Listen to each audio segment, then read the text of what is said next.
नमस्कार दोस्तों, स्वागत है आपका हमारे चैनल डार्क खून में। आज की हमारी जो कहानी है वो एकदम सच है। ये कहानी हमें उत्तराखंड में रहने वाले एक दोस्त ने सुनाई, तो चलिए सुनते हैं हमारी आज की कहानी। हमारे दोस्त अर्जुन की जुबानी। मेरा नाम अर्जुन है और मैं एक साधारण इंसान था जिसकी ज़िंदगी में कुछ भी असाधारण नहीं था, लेकिन जो कुछ मेरे साथ हुआ वो मेरे जीवन का सबसे भयानक अनुभव था जिसे मैं कभी भूल नहीं सकता। ये कहानी उस समय की है जब मैं अपनी नौकरी छोड़कर एक छोटे से पहाड़ी शहर में रहने चला गया था। शहर का नाम था रानीखेत, जो उत्तराखंड के पहाड़ों में बसा हुआ एक शांत और सुंदर स्थान था। मैं वहाँ इसलिए आया था क्योंकि मुझे अपनी ज़िंदगी से एक ब्रेक चाहिए था, शहर की भागदौड़ से दूर, शोर शराबे से दूर। मैं चाहता था कि कुछ समय अकेले बिताऊं, अपने आप को फिर से खोजूं। रानीखेत में मैंने एक छोटा सा घर किराए पर लिया था जो बाजार से थोड़ा दूर देवदार के जंगलों के बीच में था। घर पुराना था लेकिन साफ सुथरा और शांत। सुबह उठते ही खिड़की से बाहर देखता तो घने पेड़ों के बीच से सूरज की किरणें आती दिखती थीं और हवा में पाइन की खुशबू घुली रहती थी। मुझे लगा कि मैंने सही जगह चुनी है। शुरुआती कुछ दिन बहुत अच्छे ही बीते। मैं सुबह उठकर टहलने जाता, दिन में किताबें पढ़ता और शाम को पास की एक छोटी सी चाय की दुकान पर बैठता। वहाँ के लोग सरल और मिलनसार थे, हालांकि ज़्यादा बातूनी नहीं थे। एक दिन मैं बाजार में घूम रहा था जब मेरी नज़र एक पुरानी दुकान पर पड़ी। दुकान का नाम था समय का खजाना और यह एक एंटीक शॉप थी जहाँ पुरानी चीज़ें बिकती थीं। दुकान छोटी थी लेकिन अंदर से भरी हुई थी।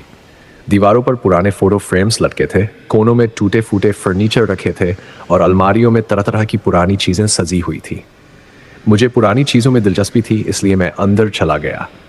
दुकान के अंदर का माहौल अजीब था। एक तरह की नमी और पुरानेपन की गंध हवा में थी। दुकान के मालिक एक बुजुर्ग आदमी थे जिनके बाल सफ़ेद हो चुके थे और चेहरे पर झुर्रियों की गहरी रेखाएं थीं। उन्होंने मुझे देखा और एक मुस्कान दी, लेकिन वो मुस्कान कुछ अजीब सी लगी, जैसे उनके होंठों पर तो मुस्कान थी लेकिन आंखों में नहीं। मैं दुकान में इधर उधर देखने लगा। वहाँ बहुत सारी चीज़ें थीं, जैसे पुरानी घड़ियाँ, किताबें, सिक्के, मूर्तियाँ और न जाने क्या क्या। तभी मेरी नज़र एक अलमारी पर गई जहाँ पर एक गुड़िया रखी हुई थी। वो गुड़िया बाकी चीज़ों से अलग थी। उसका साइज़ करीब 2 फुट का था और वो एक छोटी सी लड़की की तरह दिख रही थी। उसके बाल काले और लंबे थे जो उसके कंधों तक आते थे। उसने एक सफ़ेद फ्रॉक पहनी हुई थी जो थोड़ी सी मैली और फटी हुई थी, लेकिन सबसे अजीब चीज़ उसकी आंखें थी। वो कांच की बनी हुई थी और इतनी असली लगती थी कि लगता था जैसे वो सच में मुझे देख रही हो। आंखों का रंग गहरा नीला था और उनमें एक अजीब सी चमक थी। मैं उस गुड़िया को देखता रह गया। कुछ देर तक मैं हिल नहीं सका, जैसे मैं सम्मोहित हो गया था।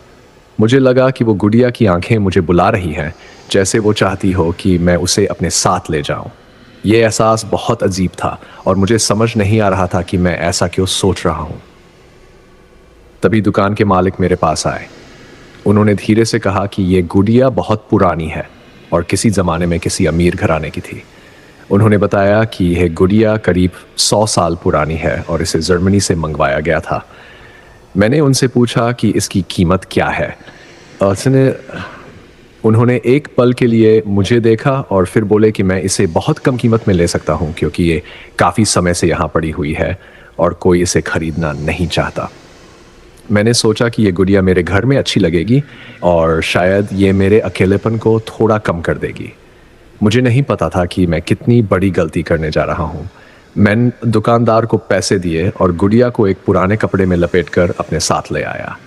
घर पहुंचकर मैंने गुड़िया को अपने कमरे की एक कुर्सी पर बिठा दिया जो खिड़की के पास थी। गुड़िया वहाँ बैठी हुई मुझे देख रही थी और मुझे फिर से वही अजीब एहसास हुआ। लेकिन मैंने अपने मन को समझाया कि ये सिर्फ एक गुड़िया है और मैं बेवजह डर रहा हूँ। पहली रात कुछ खास नहीं हुआ। मैंने खाना खाया, थोड़ी देर किताब पढ़ी और फिर सो गया। लेकिन रात को मुझे एक अजीब सा सपना आया। मैं सपने में एक अंधेरे कमरे में था और मुझे चारों तरफ से किसी के देखने का एहसास हो रहा था। मैं इधर उधर देखने की कोशिश कर रहा था लेकिन कुछ नज़र नहीं आ रहा था। तभी मुझे दूर से एक छोटी सी लड़की दिखाई दी जो सफ़ेद फ्रॉक पहने हुए थी। वो धीरे धीरे मेरी तरफ आ रही थी और मैं उसे देखते हुए जम गया था। जब वो मेरे करीब आई तो मैंने देखा कि उसकी आंखें बिल्कुल वैसी ही थीं जैसी उस गुड़िया की थीं, नीली, चमकदार और भयानक। वो लड़की मेरी तरफ देख रही थी और उसके होंठों पर एक अजीब सी मुस्कान थी। तभी मेरी नींद खुल गई और मैं पसीने से तरबतर हो गया था। मैंने अपने चारों तरफ देखा और राहत की सांस ली कि यह सिर्फ एक सपना था। लेकिन तभी मेरी नज़र खिड़की के पास रखी उस गुड़िया पर पड़ी और मुझे लगा कि उसकी आंखें मुझे ही देख रही हैं। अगले कुछ दिन सामान्य रहे, लेकिन मुझे हमेशा यह एहसास होता था कि कोई मुझे देख रहा है। चाहे मैं कमरे में हूँ या बाहर, मुझे लगता था कि कोई मेरे पीछे है। शुरुआत में मैंने इस एहसास को नज़रअंदाज किया और सोचा कि शायद मैं ज़्यादा सोच रहा हूँ, लेकिन धीरे धीरे यह एहसास बढ़ता गया। एक दिन मैं घर पर था और मैं अपने लैपटॉप पर कुछ काम कर रहा था। अचानक मुझे कमरे में किसी के चलने की आवाज़ सुनाई दी। मैंने चारों तरफ देखा, लेकिन कोई नहीं था। मैंने सोचा कि शायद बाहर से कोई आवाज़ आई होगी, लेकिन आवाज़ फिर से सुनाई दी और इस बार यह ज़्यादा साफ थी। यह आवाज़ कमरे के अंदर से ही आ रही थी और ऐसा लग रहा था जैसे कोई धीरे धीरे चल रहा हो। मैं घबरा गया और उठकर पूरे कमरे को देखने लगा, लेकिन कोई नहीं था। फिर मेरी नज़र उस गुड़िया पर गई जो अभी भी उसी कुर्सी पर बैठी हुई थी। मुझे लगा कि उसकी पोजीशन बदल गई है, लेकिन मैं यकीन नहीं कर सका। मैंने अपने आप को समझाया कि यह सिर्फ मेरा वहम है। उस रात से अजीब घटनाएं और बढ़ गईं। कभी कभी रात को मुझे लगता था कि कमरे में कोई चल रहा है, कभी मुझे खिड़की से किसी के देखने का एहसास होता और कभी मुझे लगता कि कोई मुझे छू रहा है। यह सब इतना असली लगता था कि मैं डरने लगा। मैंने अपने दोस्तों को फ़ोन करके बताने की सोची, लेकिन मुझे लगा कि वो मेरी बात पर यकीन नहीं करेंगे और सोचेंगे कि मैं पागल हो गया हूँ। इसलिए मैं चुप रहा और अपने डर को अंदर ही दबाए रखा। लेकिन जैसे जैसे दिन बीतते गए, मेरी हालत और ख़राब होती गई।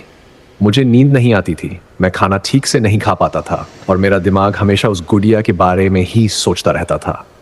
एक रात मैं अपने बिस्तर पर लेटा हुआ था और मैं सोने की कोशिश कर रहा था। अचानक मुझे लगा कि कोई मुझे देख रहा है। मैंने अपनी आंखें खोली और देखा कि वो गुड़िया अब कुर्सी पर नहीं थी। मेरा दिल तेजी से धड़कने लगा और मैं पूरे कमरे में देखने लगा। तभी मुझे अपने बिस्तर के पास फर्श पर वो गुड़िया दिखाई दी।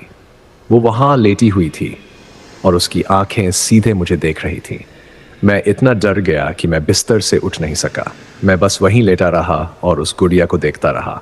कुछ देर बाद मैंने हिम्मत की और लाइट ऑन कर दी। लाइट जलते ही मैंने देखा कि गुड़िया अभी भी वहीं थी और वो मुझे ही देख रही थी।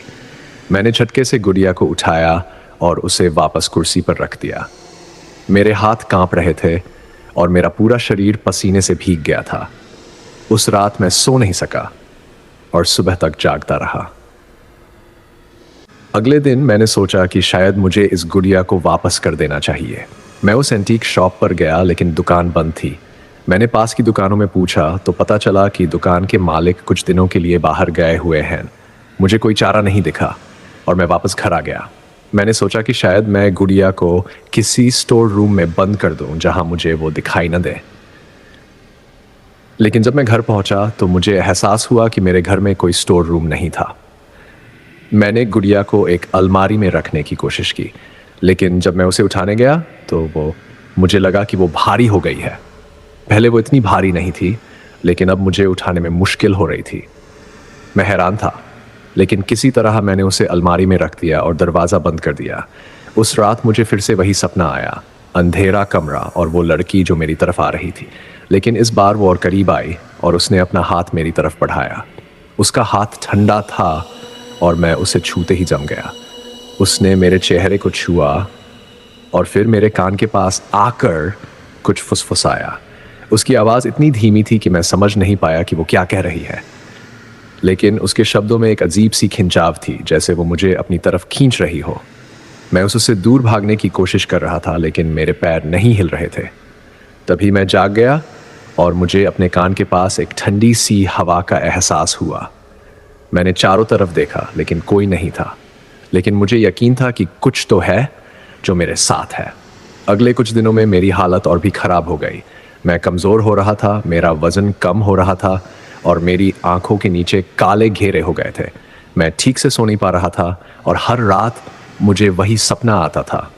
कभी कभी मुझे दिन में भी वो लड़की दिखाई देती थी जो घर के कोनों में खड़ी होती थी या फिर खिड़की से बाहर देखती थी।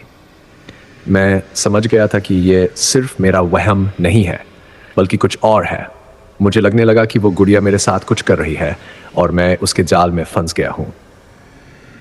एक दिन मैंने हिम्मत की और अलमारी को खोला जहाँ मैंने गुड़िया को बंद किया था, लेकिन वहाँ गुड़िया नहीं थी। मैं हैरान रह गया। मैंने पूरी अलमारी को खाली किया, लेकिन गुड़िया कहीं नहीं मिली। मैंने पूरे घर में ढूंढा, लेकिन वो कहीं नहीं थी। मैं घबरा गया और सोचने लगा कि आखिर गुड़िया गई कहाँ। तभी मुझे रसोई से किसी के चलने की आवाज़ सुनाई दी। मैं धीरे धीरे रसोई की तरफ गया और जब मैं वहाँ पहुँचा तो मैंने देखा कि गुड़िया वहाँ फर्श पर बैठी हुई थी और उसकी पीठ मेरी तरफ थी। मैं कुछ देर के लिए रुक गया और फिर धीरे से उसकी तरफ बढ़ा, लेकिन जैसे ही मैं उसके करीब गया उसने अपना सिर घुमाया और मुझे देखा। उसकी आंखें अब पहले से भी ज़्यादा चमक रही थीं और उनमें एक अजीब सी लालिमा थी। मैं चीख नहीं सका, मेरी आवाज़ गले में ही अटक गई। मैं पीछे हटने लगा, लेकिन गुड़िया उठकर खड़ी हो गई। हाँ, वो खड़ी हो गई अपने पैरों पर। मैं अपनी आंखों पर यकीन नहीं कर पा रहा था। वो धीरे धीरे मेरी तरफ चलने लगी और उसके कदमों की आवाज़ फर्श पर गूंज रही थी। मैं इतना डर गया था कि मैं भाग नहीं सका। मैं बस वहीं खड़ा रह गया और उसे अपनी तरफ आते हुए देखता रहा। जब वो मेरे बिल्कुल करीब आ गई तो उसने अपना छोटा सा हाथ मेरी तरफ बढ़ाया और मेरे हाथ को छुआ।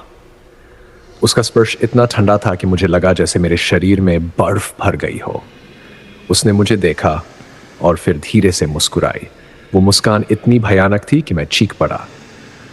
मैंने उसे धक्का दिया और भागकर अपने कमरे में चला गया। मैंने दरवाज़ा बंद कर लिया और उसे अंदर से बंद कर दिया। मैं अपने बिस्तर पर बैठ गया और मेरा पूरा शरीर कांप रहा था। मैं समझ गया था कि ये गुड़िया कोई साधारण गुड़िया नहीं है और इसमें कुछ बुरा है। मुझे लगा कि मुझे किसी से मदद लेनी चाहिए, लेकिन मुझे नहीं पता था कि किस से बात करूं। मैंने अपने फ़ोन में इंटरनेट पर सर्च करना शुरू किया और पता लगाने की कोशिश की कि आखिर ये क्या हो सकता है।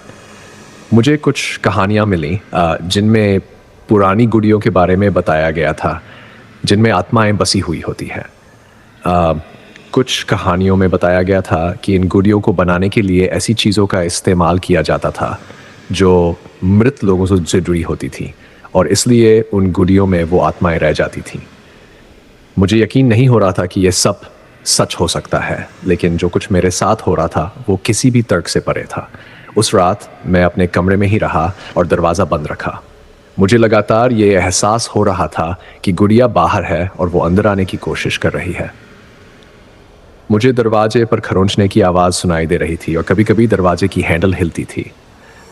मैं पूरी रात जागता रहा और मैंने अपने पास एक चाकू रख लिया था, हालांकि मुझे नहीं पता था कि वो किस काम आएगा।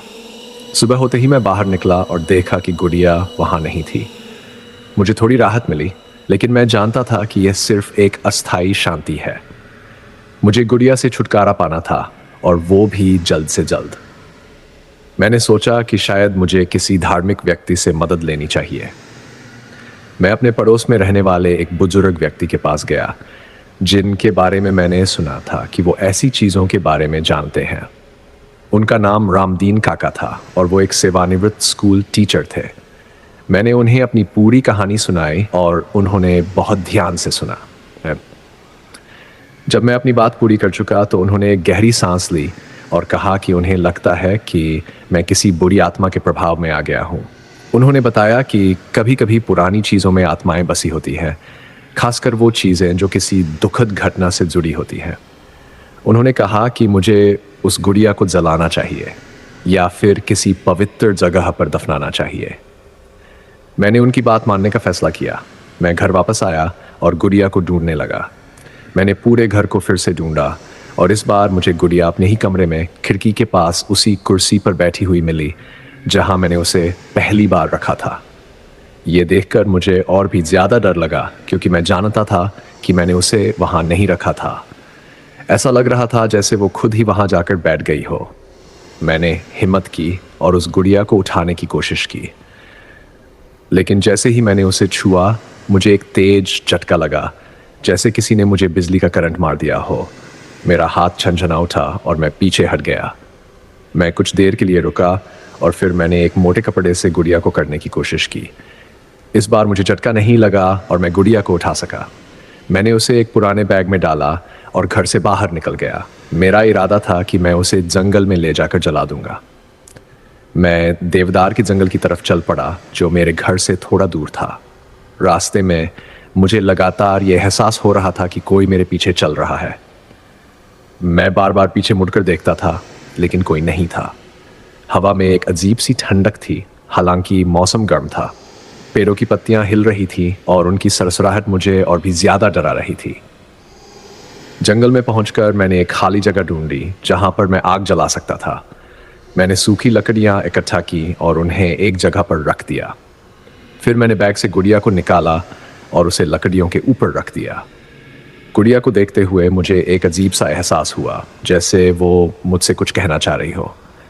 उसकी आंखें अभी भी चमक रही थीं और उनमें एक दर्द दिख रहा था, जैसे वो रो रही हो। लेकिन मैंने अपने मन को सख्त कर लिया और लकड़ियों में आग लगा दी। आग धीरे धीरे पकड़ने लगी और लपटें ऊपर उठने लगी। जैसे ही आग गुड़िया को छूने लगी, मुझे एक तेज चीख सुनाई दी। वो चीख इतनी भयानक थी कि मेरे कान फट जाने को हो गए। मैंने अपने कानों को हाथों से बंद कर लिया, लेकिन चीख बंद नहीं हुई।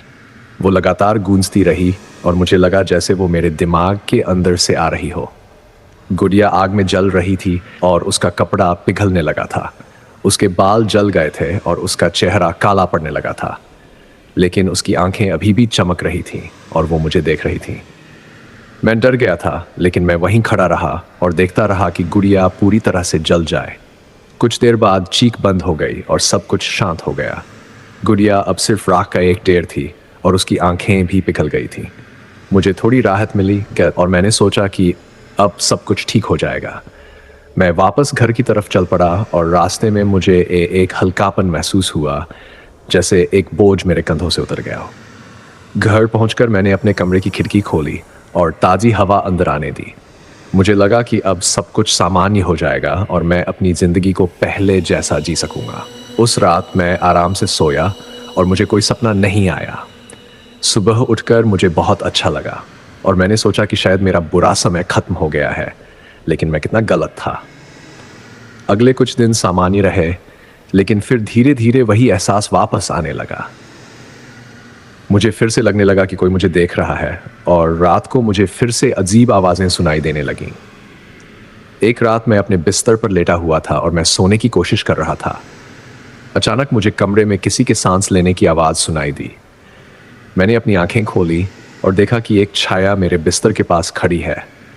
वो छाया धीरे धीरे साफ होने लगी और मैंने देखा कि वो वही लड़की थी जो मुझे सपनों में दिखती थी।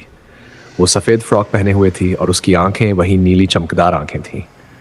वो मुझे देख रही थी और उसके चेहरे पर कोई भाव नहीं था। मैं चीखना चाहता था, लेकिन मेरी आवाज़ नहीं निकली। मैं हिलना चाहता था, लेकिन मेरा शरीर नहीं हिला। मैं पूरी तरह से जम गया था और बस उसे देख सकता था। वो लड़की धीरे धीरे मेरी तरफ झुकी और उसने अपना हाथ मेरे सीने पर रखा। मुझे लगा जैसे मेरे सीने में बर्फ़ भर गई हो। उसकी आंखें मेरी आंखों में देख रही थीं और मुझे लगा कि वो मेरी आत्मा को अंदर तक देख रही है। फिर उसने अपना मुंह मेरे कान के पास लाया और फुसफुसाए। उसकी आवाज़ बहुत धीमी थी, लेकिन मैं साफ सुन सका। उसने कहा कि तुम मुझे जला नहीं सकते, क्योंकि मैं सिर्फ उस गुड़िया में नहीं थी, मैं हर जगह हूँ। उसने कहा कि अब मैं तुम्हारे साथ हूँ और मैं तुम्हें कभी नहीं छोड़ूंगी। उसके शब्द मेरे दिमाग में गूंजने लगे और मुझे लगा जैसे मेरा सिर फटने वाला है। फिर अचानक वो गायब हो गई और मैं फिर से हिल सका। मैं बिस्तर से उठा और पूरे कमरे में लाइट्स जला दी। मैं इतना डर गया था कि मैं रो पड़ा। मैं समझ गया था कि मैंने जो किया वो काफ़ी नहीं था। वो आत्मा अभी भी यहाँ थी और अब वो मुझसे सीधे जुड़ गई थी। मुझे नहीं पता था कि मैं क्या करूं। मैंने फिर से रामदीन काका के पास जाने की सोची, लेकिन मुझे लगा कि शायद वो भी कुछ नहीं कर पाएंगे। मैं बेबस था और मुझे लगने लगा कि मैं इस चीज़ से कभी नहीं बच पाऊंगा। अगले दिन मैं बहुत कमज़ोर महसूस कर रहा था। मुझे चलने में भी मुश्किल हो रही थी और मेरी आंखों के सामने अंधेरा छा रहा था। मैंने आईने में अपना चेहरा देखा और मैं खुद को पहचान नहीं पाया। मेरा चेहरा पीला पड़ गया था, मेरी आंखें अंदर धंस गई थीं और मेरे बाल उलझे हुए थे। मैं एक लाश की तरह दिख रहा था।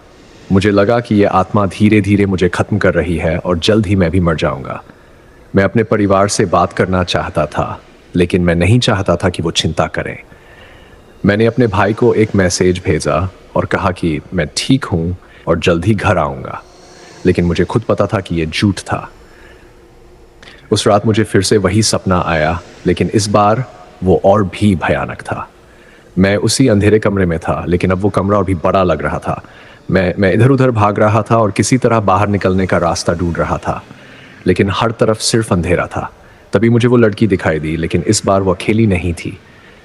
उसके साथ और भी बच्चे थे, सभी सफ़ेद कपड़े पहने हुए, और सभी की आंखें वैसी ही चमकदार थीं। वो सब मुझे घेर रहे थे और धीरे धीरे मेरी तरफ बढ़ रहे थे।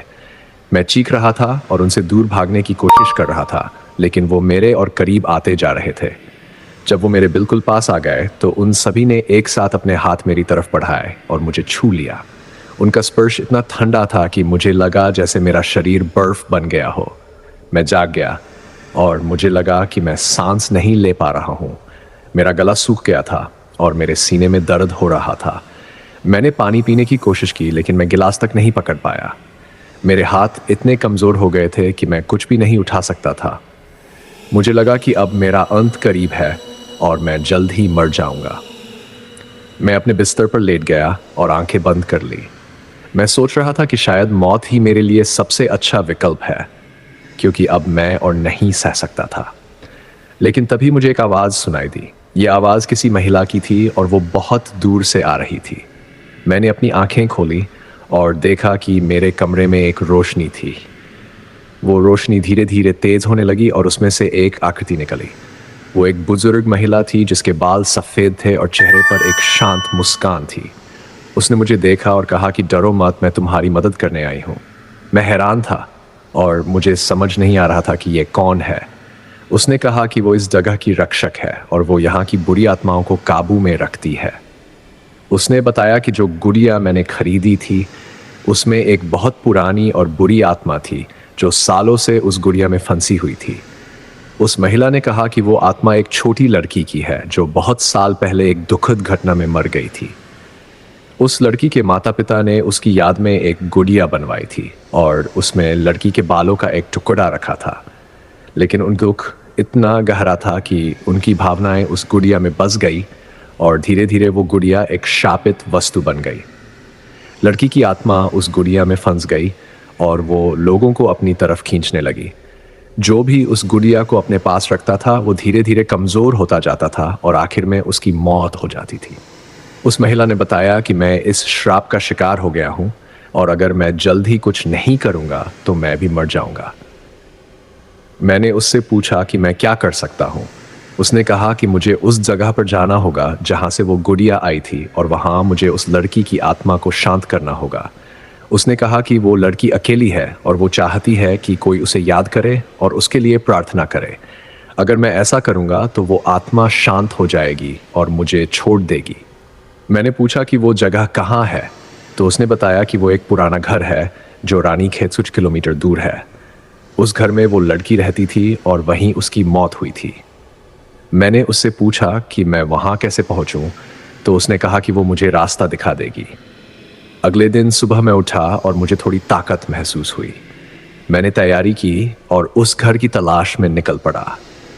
मैंने रामदीन काका से उस घर के बारे में पूछा और उन्होंने बताया कि वो एक बहुत पुराना घर है जो अब खंडहर बन गया है। उन्होंने कहा कि कोई भी उस घर में नहीं जाता क्योंकि लोगों का मानना है कि वो घर शापित है। मैंने उनसे रास्ता पूछा और वो मुझे वहाँ ले गए। हम दोनों एक पुरानी सड़क पर चलते रहे जो जंगल के बीच से गुजरती थी। रास्ता बहुत ऊबड़ खाबड़ था और पेड़ों की घनी शाखाओं की वजह से धूप भी ठीक से नहीं आ रही थी। करीब 1 घंटे के बाद हम उस घर के सामने पहुंचे। घर सच में बहुत पुराना था और उसकी दीवारें टूट फूट गई थीं। छत के कुछ हिस्से गिर गए थे और खिड़कियों के शीशे टूटे हुए थे। घर के चारों तरफ जंगली पौधे उग आए थे और वो पूरी जगह को ढक रहे थे। रामदीन काका ने कहा कि वो बाहर ही इंतजार करेंगे और मुझे अंदर अकेले जाना होगा। मैंने उन्हें धन्यवाद दिया और घर के अंदर चला गया। घर के अंदर का माहौल बहुत ही भयानक था। हर तरफ अंधेरा था और हवा में एक बासी गंध थी। फर्श पर धूल की मोटी परत जमी हुई थी और दीवारों पर खाई लगी हुई थी। मैं धीरे धीरे अंदर बढ़ता गया और हर कदम पर मुझे लग रहा था कि कोई मुझे देख रहा है। मैं एक कमरे में पहुंचा जो शायद किसी बच्चे का कमरा था। वहां पर एक छोटा सा बिस्तर था और दीवार पर कुछ पुराने फोटो लटके हुए थे। मैंने उन फोटो को देखा और उनमें से एक में मुझे वही लड़की दिखाई दी जो मुझे सपनों में दिखती थी। वो फोटो बहुत पुराना था और उसमें वो लड़की अपने माता पिता के साथ खड़ी हुई थी। उसके चेहरे पर एक मासूम सी मुस्कान थी और उसकी आंखें खुशी से चमक रही थीं। मुझे उसे देखकर दुख हुआ क्योंकि मैं समझ गया कि वो एक मासूम बच्ची थी जिसे अपनी मौत के बाद भी शांति नहीं मिली। मैंने वही फर्श पर बैठकर उस लड़की के लिए प्रार्थना करना शुरू किया। मैंने उसके लिए शांति की कामना की और उससे माफ़ी मांगी कि मैंने उसकी गुड़िया को जलाया। मैंने उससे कहा कि मैं समझता हूँ कि वो अकेली है और वो चाहती है कि कोई उसे याद करे। मैंने उससे वादा किया कि मैं हमेशा उसे याद रखूंगा और उसके लिए प्रार्थना करूंगा। जैसे जैसे मैं प्रार्थना कर रहा था, मुझे कमरे में एक अजीब सी शांति महसूस होने लगी। हवा में वो ठंडक अब नहीं थी और वो भारीपन भी खत्म हो गया था। तभी मुझे कमरे में एक रोशनी दिखाई दी और उसमें से वो लड़की निकली, लेकिन इस बार वो डरावनी नहीं लग रही थी। उसके चेहरे पर एक शांत मुस्कान थी और उसकी आंखों में अब वो चमक नहीं थी। वो मेरे पास आई और उसने अपना हाथ मेरे सिर पर रखा। उसका स्पर्श अब ठंडा नहीं था बल्कि गर्म और सुकून देने वाला था। उसने मुझे देखा और बिना कुछ कहे मुझे धन्यवाद दिया। फिर वो धीरे धीरे गायब होने लगी और उसकी जगह पर एक सफ़ेद रोशनी आ गई। वो रोशनी कुछ देर तक वहाँ रही और फिर वो भी गायब हो गई। मुझे लगा कि उसकी आत्मा को अब शांति मिल गई है और अब वो मुझे परेशान नहीं करेगी। मैं घर से बाहर निकला और रामदीन काका को देखा जो वहीं इंतज़ार कर रहे थे। उन्होंने मेरे चेहरे को देखा और समझ गए कि कुछ बदलाव हुआ है। हम वापस रानीखेत की तरफ चल पड़े और रास्ते में मैंने उन्हें सब कुछ बताया। उन्होंने कहा कि मैंने एक अच्छा काम किया है और उस आत्मा को मुक्ति दिलाई है। वो बोले कि कभी कभी आत्माएं इस दुनिया में फंस जाती हैं और उन्हें किसी की मदद की ज़रूरत होती है। मैंने उन्हें धन्यवाद दिया और घर वापस आ गया। उस दिन के बाद से मुझे फिर कभी वो लड़की नहीं दिखी और न ही मुझे कोई अजीब एहसास हुआ। मैं धीरे धीरे ठीक होने लगा और मेरी ताकत वापस आने लगी। मैंने कुछ हफ्तों तक रानीखेत में रहा और फिर अपने शहर वापस चला गया। लेकिन उस अनुभव ने मेरी ज़िंदगी को हमेशा के लिए बदल दिया। मैंने सीखा कि इस दुनिया में बहुत सी चीज़ें हैं जिन्हें हम समझ नहीं सकते और कभी कभी हमें उन चीज़ों का सामना करना पड़ता है जो हमारे तर्क से परे होती है। मैं आज भी कभी कभी उस लड़की के बारे में सोचता हूँ और उसके लिए प्रार्थना करता हूँ। मुझे लगता है कि वो अब शांति में है और उसे अब किसी चीज़ की ज़रूरत नहीं है। लेकिन उस गुड़िया की याद मुझे हमेशा डराती रहेगी क्योंकि वो मेरी ज़िंदगी का सबसे भयानक अनुभव था। मैंने अपने दोस्तों और परिवार को यह कहानी सुनाई, लेकिन ज़्यादातर लोगों ने इसे सिर्फ एक काल्पनिक कहानी समझा। लेकिन मैं जानता हूँ कि यह सच था और यह मेरे साथ हुआ था।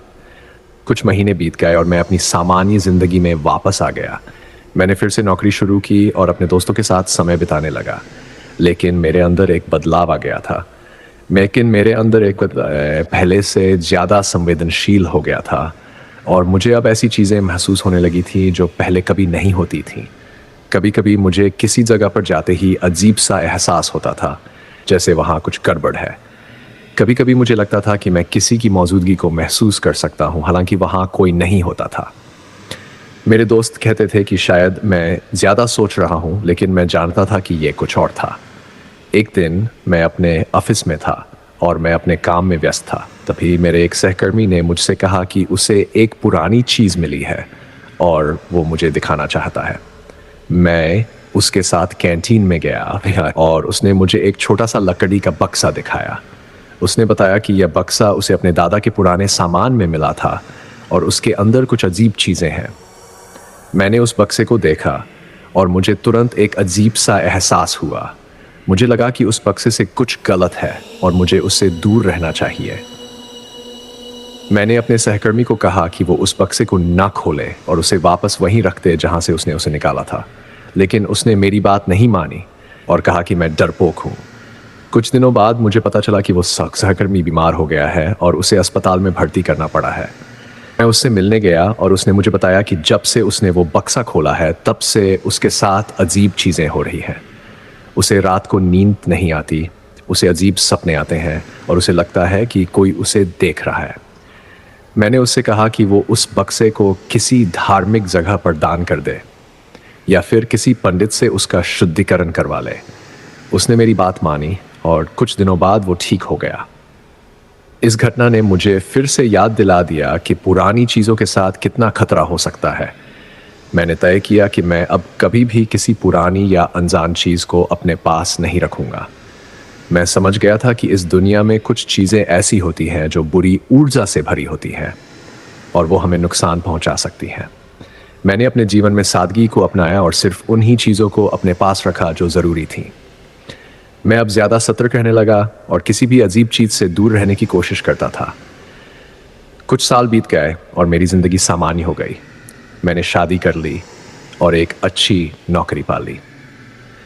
मेरी पत्नी का नाम प्रिया था और वो बहुत समझदार और प्यारी थी। मैंने उसे अपने उस अनुभव के बारे में बताया और शुरुआत में उसने यकीन नहीं किया, लेकिन जब मैंने उसे पूरी कहानी विस्तार से सुनाई तो उसे लगा कि शायद यह सच हो सकता है।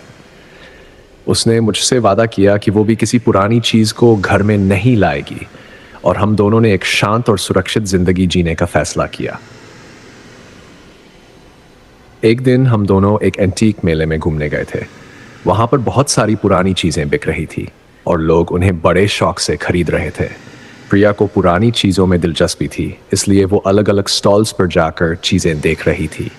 मैं उसके साथ था, लेकिन मैं बहुत सावधान था।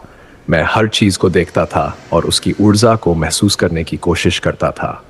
तभी मेरी नज़र एक स्टॉल पर गई जहाँ पर कुछ पुरानी गुड़ियाँ रखी हुई थीं। मेरा दिल तेज़ी से धड़कने लगा और मुझे वो सारी यादें फिर से ताज़ा हो गई। मैं उस स्टॉल के पास गया और गुड़ियों को देखने लगा।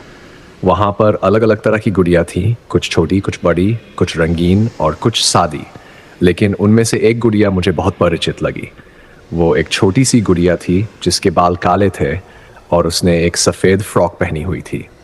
लेकिन सबसे अजीब बात यह थी कि उसकी आंखें बिल्कुल वैसी ही थी जैसी उस गुड़िया की थीं जो मैंने खरीदी थी, नीली, चमकदार और भयानक।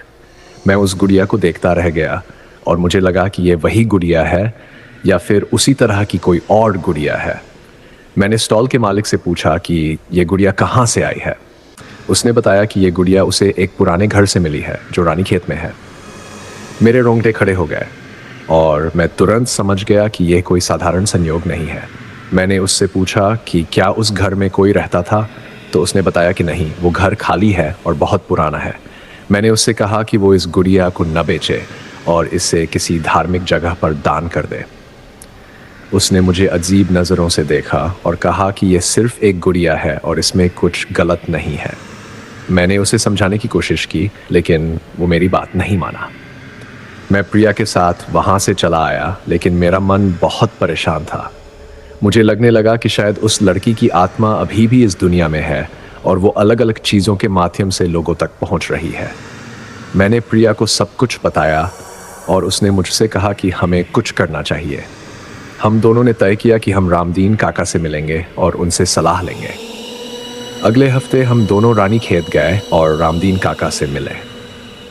मैंने उन्हें सारी बात बताई और उन्होंने बहुत गंभीरता से सुना। उन्होंने कहा, कभी कभी आत्माएं पूरी तरह से मुक्त नहीं हो पाती और वो इस दुनिया में किसी न किसी रूप में बनी रहती हैं। उन्होंने बताया कि शायद उस लड़की की आत्मा को पूरी तरह से शांति नहीं मिली है और उसे और मदद की ज़रूरत है। उन्होंने कहा कि हमें उस पुराने घर में फिर से जाना होगा और वहाँ एक विशेष पूजा करनी होगी जो उस आत्मा को पूरी तरह से मुक्त कर सके। हम तीनों उस पुराने घर की तरफ चल पड़े। रास्ता वैसा ही था जैसा मुझे याद था, लेकिन इस बार मैं अकेला नहीं था। प्रिया मेरे साथ थी और रामदीन काका भी थे। घर पहुंचकर हम अंदर गए और उसी कमरे में गए जहां मैं पहले गया था। रामदीन काका ने वहां एक छोटी सी पूजा की व्यवस्था की और हम तीनों ने मिलकर प्रार्थना की। उन्होंने कुछ मंत्र पढ़े और उस लड़की की आत्मा के लिए शांति की कामना की। पूजा के दौरान मुझे फिर से वो रोशनी दिखाई दी और उसमें से वो लड़की निकली, लेकिन इस बार उसके चेहरे पर एक और भी गहरी शांति थी। उसने हम तीनों को देखा और अपने हाथ जोड़कर धन्यवाद दिया। फिर वो धीरे धीरे ऊपर की तरफ उठने लगी और एक चमकदार रोशनी में विलीन हो गई। मुझे यकीन हो गया कि अब उसकी आत्मा को सच में शांति मिल गई है। हम तीनों घर से बाहर आए और मुझे एक अजीब सा हल्कापन महसूस हुआ। मुझे लगा कि एक बड़ा बोझ मेरे कंधों से उतर गया है। रामदीन काका ने कहा कि अब सब कुछ ठीक हो जाएगा और उस आत्मा को फिर से इस दुनिया में नहीं आना पड़ेगा। हम वापस रानी खेत आए और रामदीन काका को धन्यवाद दिया। उन्होंने कहा कि मैंने एक अच्छा काम किया है और उस मासूम आत्मा को मुक्ति दिलाई है। मैंने उनसे पूछा कि क्या ऐसी और भी आत्माएं हैं जो इस दुनिया में फंसी हुई है, तो उन्होंने कहा कि हाँ, बहुत सारी आत्माएं हैं जो अपने दुख और अधूरी इच्छाओं की वजह से इस दुनिया में रह जाती हैं। उन्होंने कहा कि हमें उनके लिए प्रार्थना करनी चाहिए और अगर हो सके तो उनकी मदद करनी चाहिए। हम दोनों वापस अपने शहर आ गए और मैंने तय किया कि मैं अब इस अनुभव को अपने साथ हमेशा रखूँगा। मैंने अपने जीवन में आध्यात्मिकता को ज़्यादा महत्व देना शुरू किया और नियमित रूप से प्रार्थना करने लगा। मैं चाहता था कि ऐसी सभी आत्माओं को शांति मिले जो इस दुनिया में फंसी हुई है। मैंने कुछ धार्मिक किताबें पढ़ी और आत्माओं और उनकी मुक्ति के बारे में जानने की कोशिश की। मुझे पता चला कि हिंदू धर्म में आत्मा की मुक्ति को बहुत महत्व दिया गया है और अगर कोई आत्मा इस दुनिया में फंस जाती है तो उसे मुक्त करने के लिए विशेष पूजा और मंत्र होते हैं। कुछ महीने बाद मुझे एक सपना आया। इस सपने में मैं एक खूबसूरत बगीचे में था जहां चारों तरफ फूल खिले हुए थे और हवा में एक मीठी सी खुशबू थी। वहां पर एक छोटी सी लड़की खेल रही थी और वो बहुत खुश लग रही थी। मैंने उसे पहचान लिया, वो वही लड़की थी, लेकिन अब उसके चेहरे पर कोई दुख नहीं था और उसकी आंखों में अब वो भयानक चमक नहीं थी। वो मेरी तरफ दौड़ी और मुझे गले लगा लिया। उसने मुझसे कहा कि वो अब खुश है और उसे अब किसी चीज़ की ज़रूरत नहीं है। उसने मुझे धन्यवाद दिया और कहा कि अगर मैंने उसकी मदद नहीं की होती तो वो हमेशा के लिए इस दुनिया में फंसी रहती। फिर वो धीरे धीरे दूर चली गई और एक रोशनी में गायब हो गई। मैं जाग गया और मेरी आंखों में आंसू थे, लेकिन ये आंसू दुख के नहीं बल्कि खुशी के थे।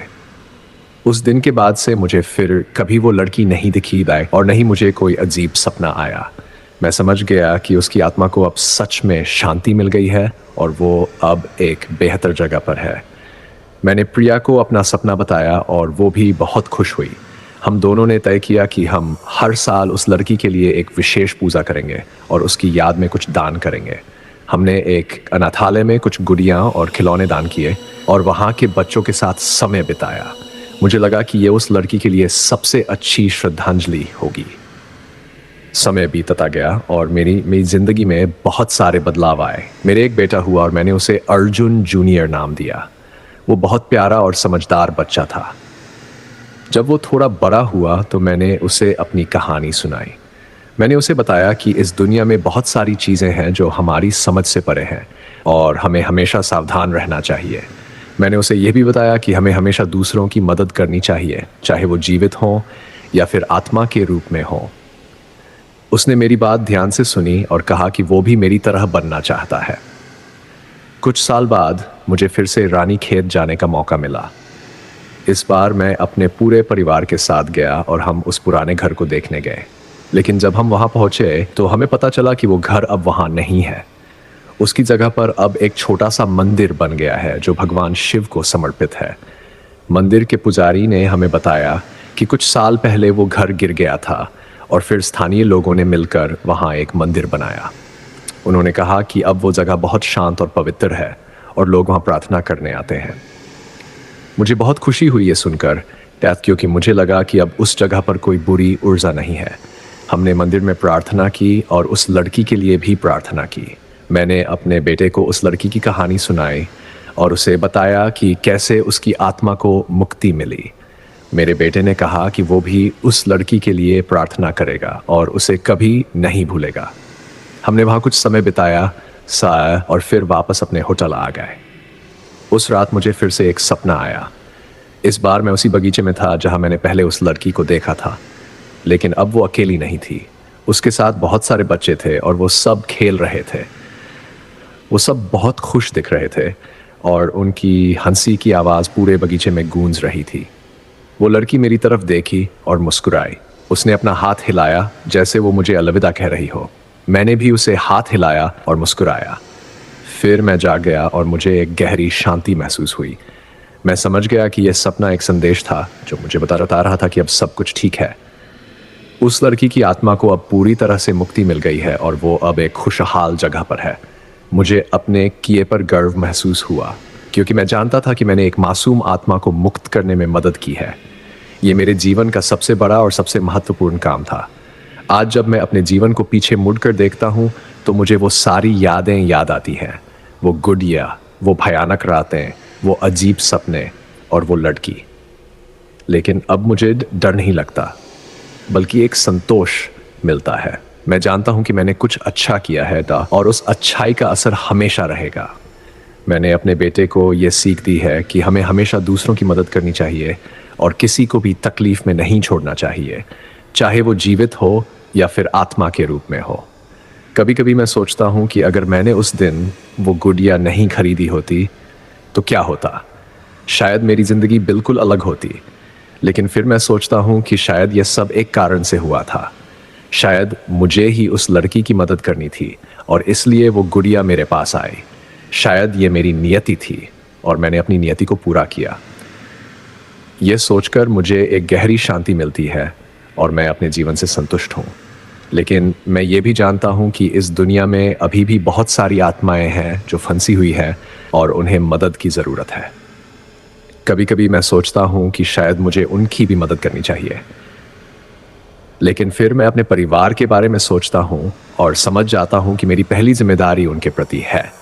मैं चाहता हूं कि मेरा बेटा एक अच्छा इंसान बने और वो भी दूसरों की मदद करे। शायद वो आगे चलकर उन आत्माओं की मदद करेगा जो इस दुनिया में फंसी हुई है। आज जब मैं इस कहानी को लिख रहा हूं तो मुझे वो सारी यादें फिर से ताज़ा हो रही हैं। वो गुड़िया की आंखें जो मुझे हमेशा देखती रहती थी, वो ठंडा स्पर्श जो मेरे शरीर को जमा देता था, वो भयानक सपने जो मुझे हर रात सताते थे, और वो लड़की जो बस अपनी शांति की तलाश में थी। ये सब कुछ इतना असली लगता है जैसे ये कल ही हुआ हो। लेकिन मैं जानता हूं कि अब ये सब खत्म हो गया है और अब मैं सुरक्षित हूं। मैं चाहता हूं कि जो भी इस कहानी को सुने या पढ़े वो समझे कि इस दुनिया सारी चीज़ें हैं जो हमारी समझ से परे हैं। हमें हमेशा सावधान रहना चाहिए और किसी भी अनजान या पुरानी चीज़ को अपने पास लाने से पहले सोचना चाहिए। कभी कभी पुरानी चीज़ों में बुरी ऊर्जा होती है और वो हमें नुकसान पहुंचा सकती है। लेकिन अगर हम सावधान रहें और अपने विवेक का इस्तेमाल करें तो हम किसी भी मुसीबत से बच सकते हैं। मैं ये भी चाहता हूँ कि लोग समझें कि आत्माएं भी हमारी तरह महसूस करती हैं। वो भी दुख महसूस करती हैं और वो भी शांति चाहती है। अगर हम उनकी मदद कर सकें तो हमें ज़रूर करनी चाहिए, क्योंकि जब हम किसी की मदद करते हैं तो हम न सिर्फ उन्हें बल्कि खुद को भी शांति देते हैं। ये एक ऐसा अनुभव है जो हमें अंदर से मजबूत बनाता है और हमें यह एहसास दिलाता है कि हम इस दुनिया में किसी काम के हैं। कई साल बीत गए और मेरा बेटा अब बड़ा हो गया था। वो कॉलेज में पढ़ रहा था और उसकी रुचि मनोविज्ञान और आध्यात्मिकता में थी। उसने मुझसे कई बार उस गुड़िया और उस लड़की की कहानी के बारे में पूछा था और मैंने उसे हर बार विस्तार से बताया। वो हमेशा बहुत ध्यान से सुनता था और कभी कभी मुझसे सवाल भी करता था। मुझे खुशी होती थी कि वो इन चीज़ों में दिलचस्पी ले रहा था, क्योंकि मुझे लगता था कि शायद वो आगे चलकर इस क्षेत्र में कुछ काम करेगा। एक दिन मेरे बेटे ने मुझसे कहा कि वो रानीखेत जाना चाहता है और उस मंदिर को देखना चाहता है जो उस पुराने घर की जगह पर बना है। मैंने उससे पूछा कि क्यों, तो उसने कहा कि वो उस जगह को महसूस करना चाहता है और समझना चाहता है कि वहाँ क्या हुआ था। मैंने उसकी बात मान ली और हम दोनों रानीखेत जाने की योजना बनाने लगे। प्रिया भी हमारे साथ जाना चाहती थी, इसलिए हमने एक पारिवारिक यात्रा का फैसला किया। हम रानीखेत पहुंचे और ये जगह पहले से भी ज़्यादा सुंदर लग रही थी। पहाड़ों पर हरियाली थी और हवा में ठंडक थी। हम सबसे पहले रामदीन काका से मिलने गए, लेकिन हमें पता चला कि वो कुछ साल पहले गुजर गए थे।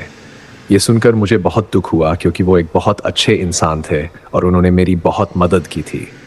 हमने उनकी कब्र पर जाकर उनके लिए प्रार्थना की और उन्हें श्रद्धांजलि दी। फिर हम उस मंदिर की तरफ चल पड़े। रास्ता वैसा ही था, लेकिन अब वो थोड़ा बेहतर बन गया था।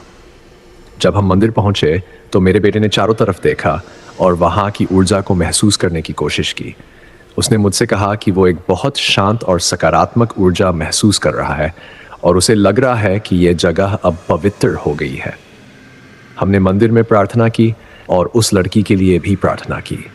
मेरे बेटे ने कहा कि उसे लग रहा है कि वो लड़की अब खुश है और उसकी आत्मा को शांति मिल गई है। मंदिर से बाहर आकर हम एक पेड़ के नीचे बैठ गए और मैंने अपने बेटे को पूरी कहानी फिर से सुनाई। इस बार मैंने उसे हर छोटी से छोटी बात बताई जो मेरे साथ हुई थी। मैंने उसे बताया कि कैसे मैं डर गया था, कैसे मैंने हिम्मत की और कैसे मैंने उस लड़की की मदद की।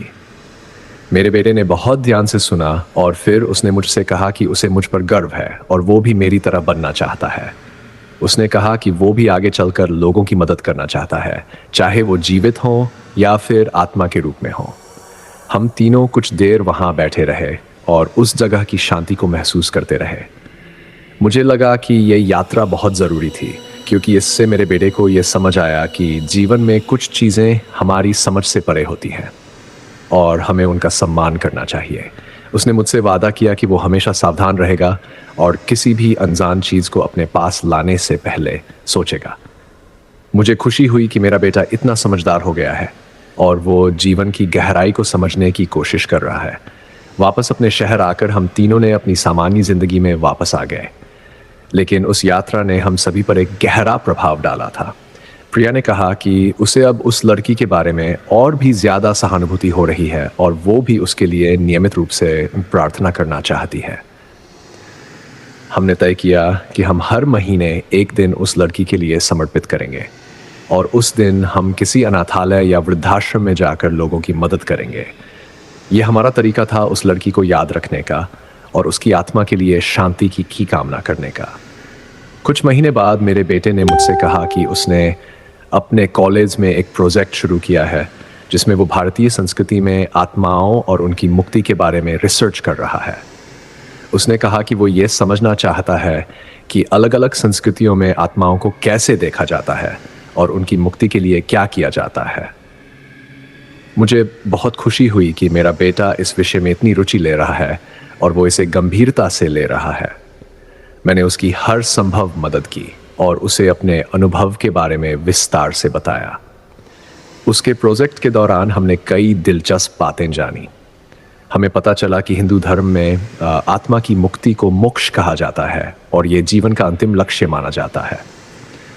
हमें यह भी पता चला कि जब कोई इंसान अपनी अधूरी इच्छाओं या दुख के साथ मरता है तो उसकी आत्मा इस दुनिया में फंस सकती है।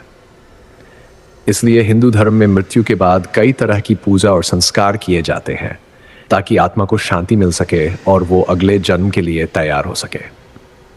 हमने ये भी जाना कि दान और प्रार्थना से भी आत्माओं को शांति मिलती है और इसलिए लोग अपने मृत परिजनों के नाम पर दान करते हैं। मेरे बेटे के प्रोजेक्ट को बहुत सराहना मिली और उसके प्रोफेसर ने कहा कि ये एक बहुत ही महत्वपूर्ण विषय है जिस पर और रिसर्च होनी चाहिए। मेरे बेटे ने कहा कि वो आगे चलकर इस विषय पर और काम करना चाहता है और शायद एक किताब भी लिखना चाहता है। मुझे उस पर बहुत गर्व हुआ और मैंने उसे पूरा समर्थन देने का वादा किया। समय बीतता गया और मेरी उम्र भी बढ़ती गई। अब मैं 7 साल का हो गया था और मेरे बाल सफ़ेद हो गए थे, लेकिन मेरे मन में अभी भी वही जोश था और मैं अभी भी उस लड़की के बारे में सोचता था। कभी कभी मुझे लगता था कि वो मेरे साथ है और मुझे देख रही है, लेकिन अब यह एहसास डरावना नहीं था बल्कि सुकून देने वाला था। मुझे लगता था कि वो मेरी रक्षा कर रही है और मुझे किसी भी बुराई से बचा रही है। एक दिन मैं घर पर अकेला था और मैं अपनी डायरी में लिख रहा था। अचानक मुझे कमरे में एक हल्की सी खुशबू आई जो फूलों की थी। मैंने चारों तरफ देखा लेकिन कोई फूल नहीं था। फिर मुझे एक हल्की सी आवाज़ सुनाई दी, जैसे कोई धीरे से गुनगुना रहा हो। वो आवाज़ बहुत मीठी थी और उसमें एक मासूमियत थी। मैं समझ गया कि यह वो लड़की है और वो मुझसे कुछ कहना चाह रही है। मैंने अपनी आंखें बंद की और उसकी आवाज़ को सुनने की कोशिश की। मुझे लगा कि वो कह रही है कि वो ठीक है और वो खुश है। उसने मुझे धन्यवाद दिया और कहा कि मैंने उसे एक नई जिंदगी दी है। उसने कहा कि अब वो दूसरे बच्चों के साथ खेलती है और उसे किसी चीज़ की कमी नहीं है। उसने मुझसे कहा कि मुझे अपनी चिंता नहीं करनी चाहिए क्योंकि वो हमेशा मेरे साथ रहेगी और मुझे किसी भी मुसीबत से बचाएगी। फिर वो आवाज़ धीरे धीरे कम होती गई और खुशबू भी चली गई। मैंने अपनी आंखें खोली और मुझे अपने चेहरे पर आंसू महसूस हुए, लेकिन ये आंसू खुशी के थे क्योंकि मुझे यकीन हो गया था कि वो लड़की सच में शांति में है। मैंने प्रिया को ये घटना बताई और उसने कहा कि ये एक बहुत ही खूबसूरत अनुभव था। उसने कहा कि शायद वो लड़की मुझे ये बताना चाहती थी कि मैंने जो किया वो सही था और उसके लिए वो हमेशा आभारी रहेगी। हम दोनों ने उस दिन एक विशेष पूजा की और उस लड़की के लिए प्रार्थना की।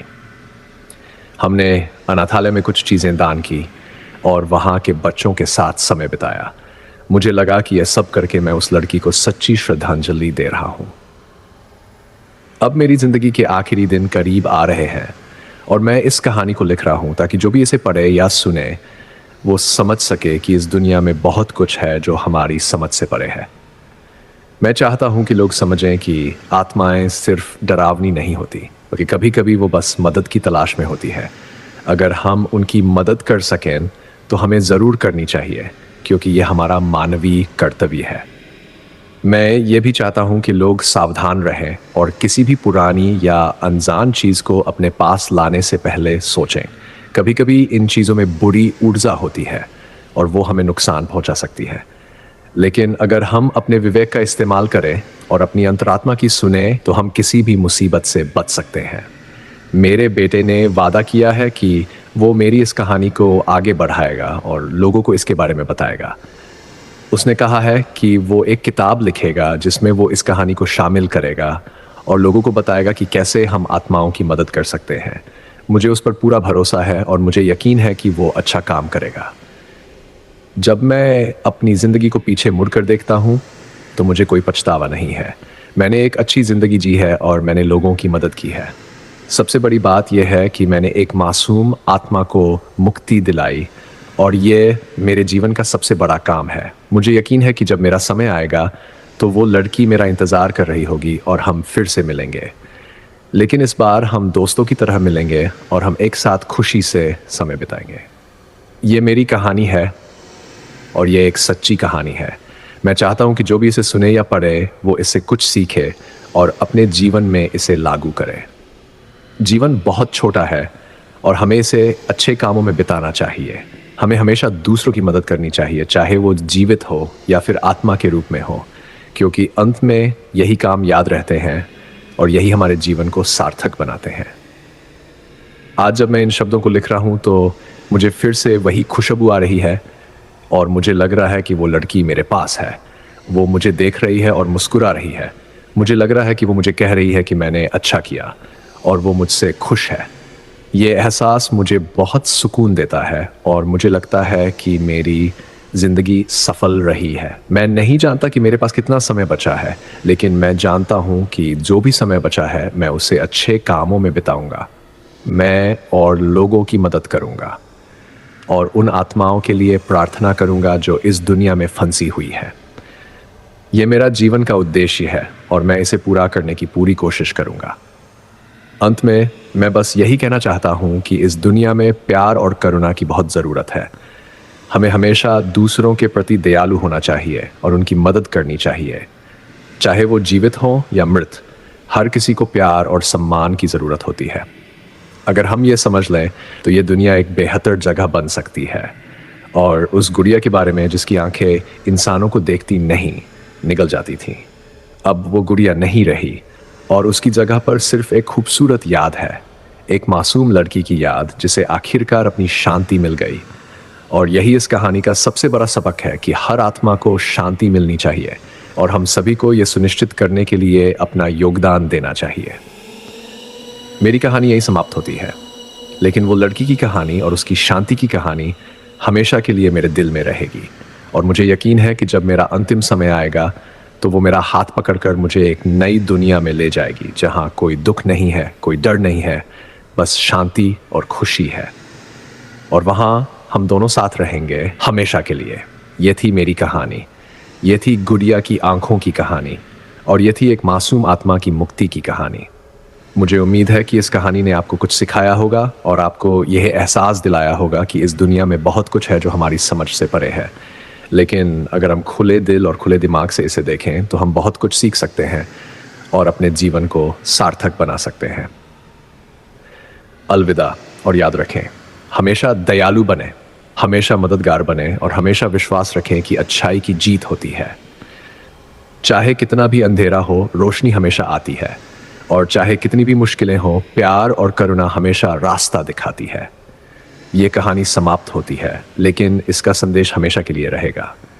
तो दोस्तों, ये थी अर्जुन की कहानी, जो एक साधारण इंसान था, लेकिन उसने एक असाधारण काम किया। उसने एक मासूम आत्मा को मुक्ति दिलाई और अपने जीवन को सार्थक बना दिया।